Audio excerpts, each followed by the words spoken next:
ये विष्णु पुराण की उत्पत्ति और क्षमा की शक्ति पर आधारित हमारी संक्षिप्त चर्चा है, जहां हम आपको स्रोत की मुख्य बातें फटाफट समझाएंगे। तो ये कथा विष्णु पुराण का बिल्कुल शुरुआती हिस्सा है और ये हमें सिखाती है कि ब्रह्मांड के सबसे गहरे रहस्य आपको तब समझ आते हैं जब आप अपने सबसे बड़े दुश्मन यानी अपने ही गुस्से को हरा देते हैं।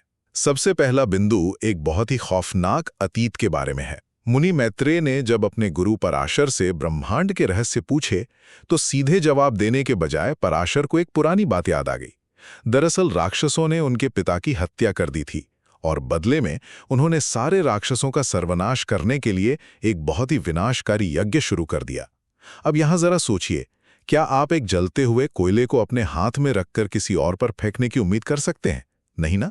हमारा क्रोध भी बिल्कुल वैसा ही है। दूसरी अहम बात आती है क्षमा की असली ताकत।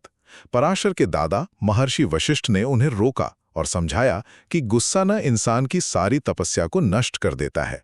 उन्होंने कहा कि राक्षसों का कोई दोष नहीं है, हर व्यक्ति बस अपने ही कर्मों का फल भोगता है और क्षमा ही साधुओं का असली धन है। सच कहूं तो क्या आपको नहीं लगता कि बदले की ये जो भावना है, ये असल में हमारे ही सुकून की बलि मांगती है?